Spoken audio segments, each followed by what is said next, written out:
What's up, Negio? Bienvenue à la nouvelle vidéo. Petite intro cette fois, on va juste rapidement discuter de la vidéo de la semaine passée. Je vais m'excuser, j'ai rush la vidéo, j'ai fait n'importe quoi. Euh, la lumière, ouais, j'avais l'air tellement mauve. Là, j'utilise encore ma lumière mauve, mais là, je l'ai mis moins fort. Et derrière moi, j'ai pas des draps verts, j'ai des draps bruns. Fait que ça devrait un peu atténuer les couleurs. Et aussi, ouais, je vais essayer de je vais essayer de me prendre beaucoup plus en avance maintenant parce que, ouais, j'ai arrêté de faire dernière minute pour être respectueux envers toi, juste pour te donner une vidéo, au moins que j'ai mis des efforts là-dedans parce que tu prends quand même ton temps pour regarder. Puis, la vidéo d'aujourd'hui, c'est inspiré sur. Bon, j'ai perdu le cover du livre, mais c'est Atomic Habits de James Clear. Je crois que j'ai acheté ce livre il y a quoi? Il y a 3 ans, peut-être, un peu moins. Puis je l'ai lu comme, je crois, 3 fois au moins. Je crois que je l'ai lu 3 fois en 3 ans. C'est un livre que, vraiment, de base, que je retourne lire souvent. Et ça parle de la puissance d'avoir des habitudes et comment les construire. Puis il a utilisé 4 lois dans le livre. Alors je me suis dit, on va faire une série de 4 vidéos sur le livre. Mais je vais pas tout dire parce que je crois qu'il y a euh, l'intégrité intellectuelle, l'intégrité intellectuelle du plagiat. Genre, je vais pas juste reprendre son livre et mettre dans mes mots, mais juste prendre quelques parties que j'ai trouvées plus intéressantes et les mettre dans mes mots. Fait quoi, on va commencer avec ça pour la première série de vidéos que je vais faire. Fait que c'est la première loi, euh, c'est de rendre la chose évidente.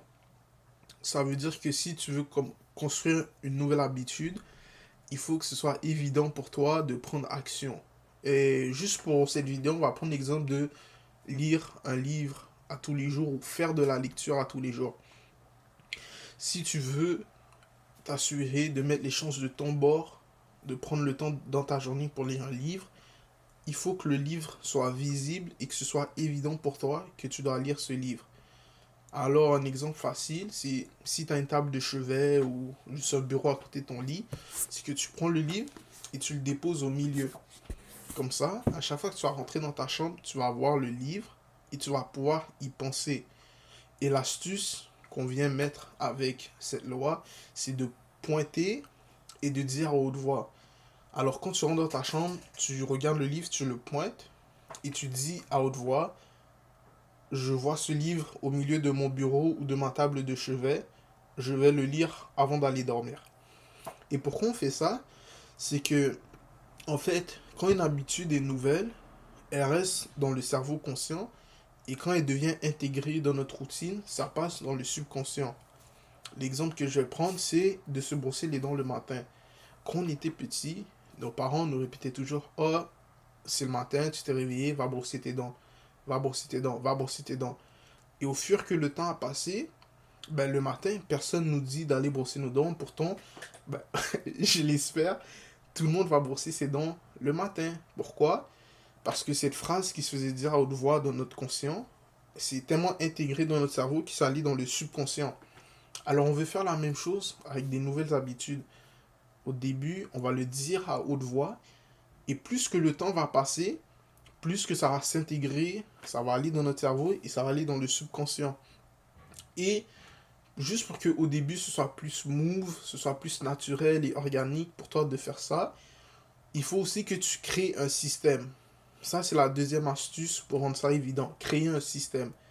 Et ça veut dire quoi? C'est que tu prends des éléments de ton environnement qui sont déjà présents et tu les utilises comme indice aussi. Alors là, à la place de juste pointer, dire à haute voix, peut-être tu vas faire quelque chose du style de prendre l'heure. Si à tous les soirs, à 6 heures, tu soupes avec ta famille et après le souper, tu vas prendre ta douche, comme je sais pas qui fait ça, mais on va prendre ça comme exemple, eh bien, tu vas te dire à haute voix, à- quand je finis de prendre ma douche après le souper et que je rentre dans ma chambre et que je vois le livre, je vais le lire. Alors là, ça fait un enchaînement d'événements qui se produisent déjà naturellement et de manière organique dans ta vie. Et là, tu en rajoutes un à la fin de la chaîne et tu le dis à haute voix. Et là, ça va être plus facile vu que c'est intégré dans une chaîne d'événements, de juste continuer à le faire. Et puis, avant que même que tu t'en rendes compte, ça va être devenu euh, inconscient pour toi. Tu n'auras plus besoin de lui dire autrefois, oh, je vois le livre, je vais le lire. Tu vas juste le faire comme pour brosser les dents parce que c'est rentré dans ta routine. Mais là, la dernière astuce, c'est au cas où que tu veux pas faire une nouvelle habitude, mais tu veux plutôt arrêter quelque chose que tu faisais, tu dois juste faire l'inverse. À la place de rendre ça évident, tu rends ça invisible. Si tu trouves que avant d'aller dormir, tu passes trop de temps sur Instagram Reels, sur TikTok, YouTube Shorts, tout ce que tu as à faire, c'est de mettre ton téléphone quelque part, tu vas pas le voir. Alors, tu peux ouvrir un tiroir, mettre ton téléphone dedans, ou si c'est plus facile, mets-le dans ton sac à dos. Le seul but, c'est que, vu que tu vois pas le téléphone, tu n'auras pas cet élément déclencheur dont on est conscient qui va se dire, je vois le téléphone, je vais le prendre et je vais aller doom scroll.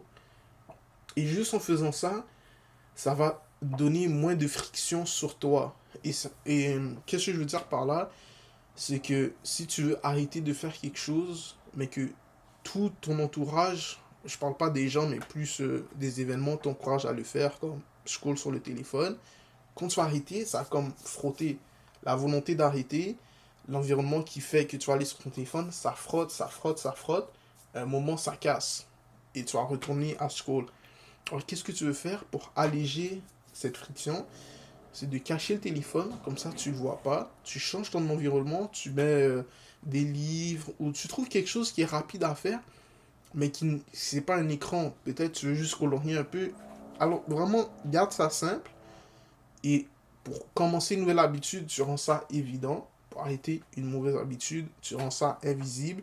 Et pour les deux, tu utilises ton environnement pour accommoder ça, pour que ce soit vraiment smooth. Fait que sur ce, c'était juste ça pour aujourd'hui. Puis on va se voir la semaine prochaine pour la partie 2. Fait que, ciao.